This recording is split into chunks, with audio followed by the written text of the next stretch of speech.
So if you don't know what Playlist Live is, it's probably one of the most problematic events that happens every year. I feel like it's impossible to have a playlist event, no matter where it is, without some form of like drama or somebody getting banned from the event, somebody getting pink eye, somebody fainting in the crowd. That seems to just always happen somehow. There's always a fight. There's always something to do with the balcony. And we live in Florida, so out of all the YouTuber events, playlist has kind of always been the most like accessible one to us. For some reason, I never really felt an attraction to go. You know what I mean? Like I feel like it's nothing but this.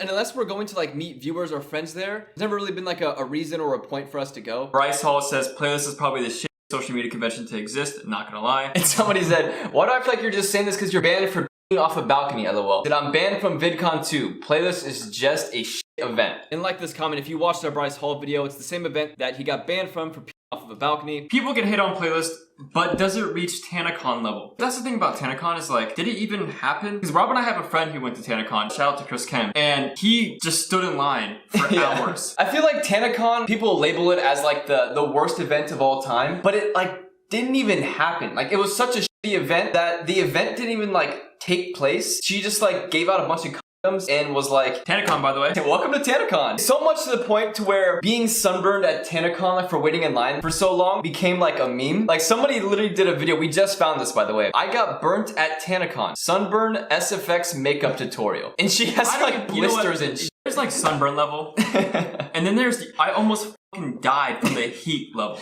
This is above the I almost died from heat level. Also, we came across this photo. I don't really know if this is real or not. Is that Logic? That's what I was gonna say. Two scenarios. This is either actually Logic, who showed up to TanaCon, or it's the 100% white version of Logic, who showed up to TanaCon. Biracial. And one of the craziest, maybe the cringiest things that happened this year at Playlist Live was Daniel Cohen performing live on stage, rapping. Rapping? Can you call it rapping? Talking on stage. Which is kind of funny because one of her most recent videos is reacting to my old music videos. Emotional. There's really no way to describe what level it hits unless we just show you the clip. You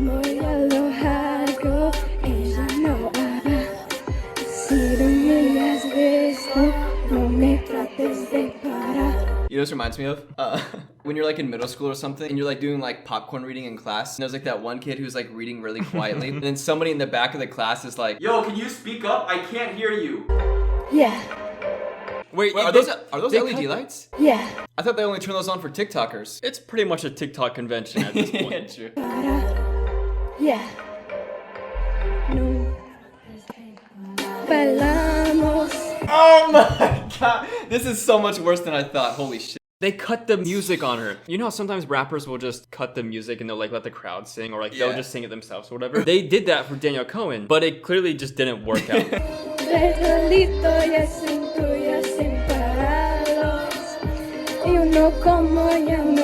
And listen, I'm not here to knock Daniel Cohen's music talents, okay? It takes a lot of guts to get up on stage to do that. First of all, I didn't even know Daniel Cohen made music. Wait, this is her own song? I guess so, yeah. Raps Nicki Minaj on stage. And next up, we have Daniel Cohen with Truffle Butter. That's the name of the song, right? Yeah. I got at least it's better than like the TikTokers that just lip sync though. Am I right? I'm embarrassed for her. I'm feeling secondhand embarrassment from just her being on that stage. Imagine they invite like all the TikTokers to get on stage and perform. It's just like an instrumental playing over because like they're supposed to do the lyrics, but all they know is lip sync, so they're just like and the crowd's just like, yeah! Woo! I wanted to just read some of the tweets that people have to say about Daniel Cohen singing at Playlist. This one's from Rat Boy. Daniel Cohen singing at Playlist. Ma'am, please sit down. Your voice is off a million notes and you sound like you've ran the London Marathon. People are just being like mean. Just crazy mean at this point. Also, Daniel Cohen cannot sing. Who let her go to Playlist? LMAO. And I don't know if this is true or not, okay? It's just a random TikTok comment. There was a video, which is now deleted unfortunately, of like an ambulance or like a fire truck showing up to Playlist. Somebody said apparently an old man fell off of a balcony. And then there was a TikTok comment that said, I was there, it was an elderly man who fell down. You can't have one Playlist event without just some type of like balcony incident happening. And then there's like this random tweet, I don't really know who it's from, I just thought it was funny. All you little bitches at Playlist Live, who the stole my IHOP from my Uber Eats driver? I will find you and I will end you. And you know, like at a lot of events like this, they take some influencers or creators and they bring them on stage to do, you know, like Q&A or like panel discussion, stuff like that. And we all know what happens when you put a bunch of TikTokers on stage. Here we go.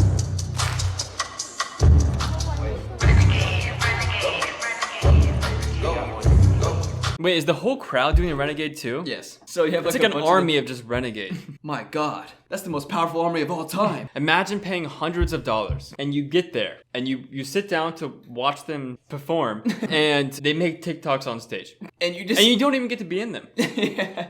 It's not like you're like, yo, the whole crowd's in the TikTok. You're paying to watch them make TikToks. I wouldn't be surprised if Playlist Live just became TikTok Live, where it's just a TikTok event. Because from the sounds of it, that kind of sounds like what it is at this point. From what I saw, there was barely any YouTubers there. You had like all the TikTokers, Jack's Films, and I think like Keemstar. That was about like as wide as the net casted. Also, I don't know if this is true or not, but apparently a 12-year-old girl went missing as well. An elderly man fell off of a balcony. 12-year-old girl went missing. Tons of people got sick. Stuff got stolen. Huge mobs and fights. So besides the elderly man part, maybe it's not that far off TanaCon. And I love how they tweeted, "We can't believe Playlist Live Orlando 2020 is over. This weekend flew by. What was your favorite part?" Probably when your security kicked out my friend for nothing. Or the part where another one of my friends got... And then there's the guy that fell off the balcony. Y'all are doing good as...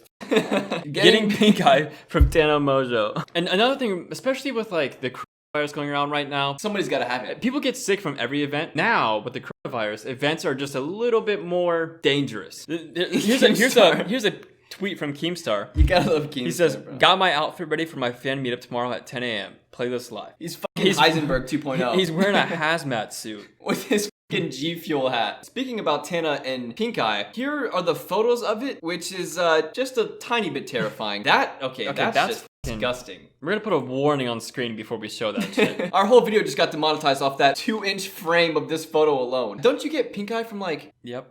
eating ass or something? Well, maybe not like eating ass, but like ass and face type shit going on. The most common ways to get the contagious form of pink eye: direct contact with an infected person's. You know what it was?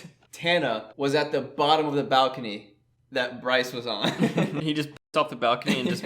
Her shirt says, "You're not on my mood board." Thank fucking God. And then they brought these two guys on. One of them's name is Benji, I believe. And I just thought this was like super, super awkward. Yeah. You can say it in Spanish and he could translate it if you want. No, you know, but you're just nervous. Okay.